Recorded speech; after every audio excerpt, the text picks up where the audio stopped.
Hello everyone. Today we are going to analyze this propped cantilever beam. In this beam there is a overhanging span BD. It is 3 meter long. In the end of the overhanging D we have a point load 30 kilonewton. Also there is another point load 192 kilonewton. It acts at a distance of 2 meter from the fixed end. From the point B, we can split the beam into two parts, AB and BD. So there will be two reactions in the point B. Let us keep this reaction as RB1 and let us keep this reaction as RB2 and let us keep the moment in the point B as MB.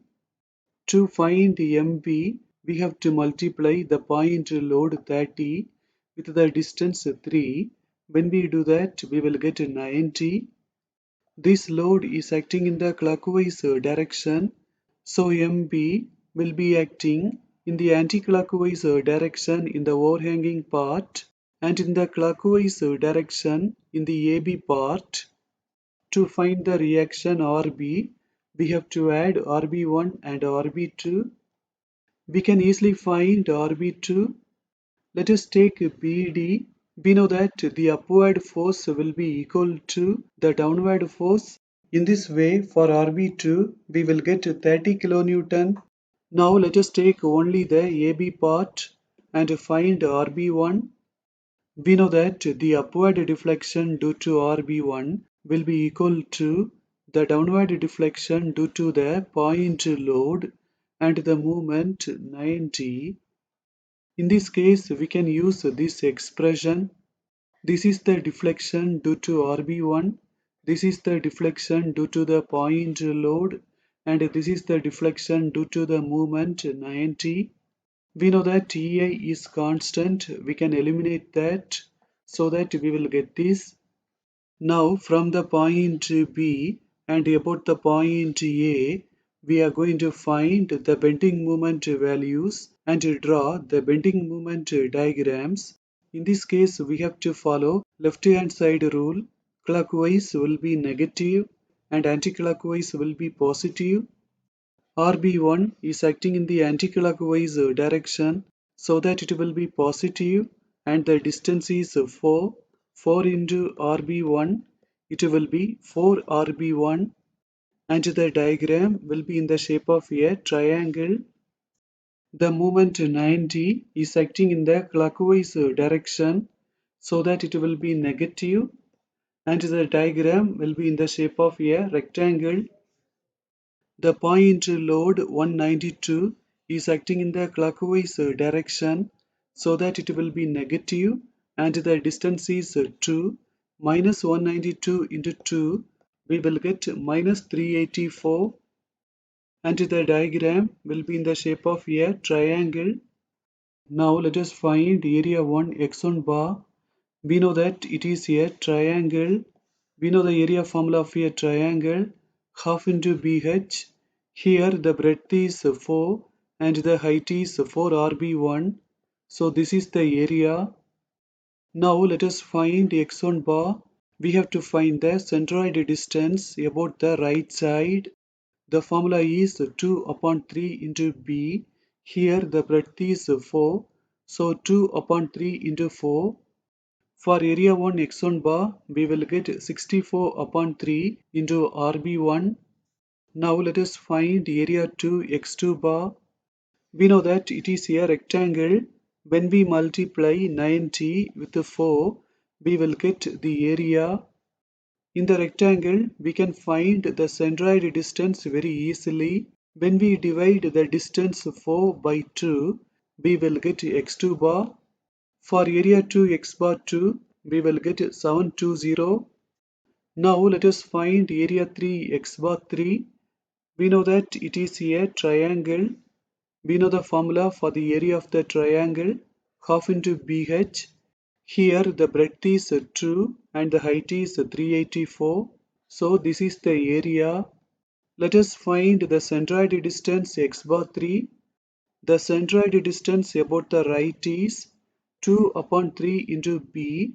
Here the breadth is 2, so 2 upon 3 into 2, but we have to add the remaining distance, which is 2. So 2 upon 3 into 2 plus 2. For area 3x bar 3, we will get 1280. In this expression, we have found everything. Let us apply them. In this way, for RB1, we will get 93.75 kilonewton. Now, using the rule sigma V is equal to 0, we can find RA.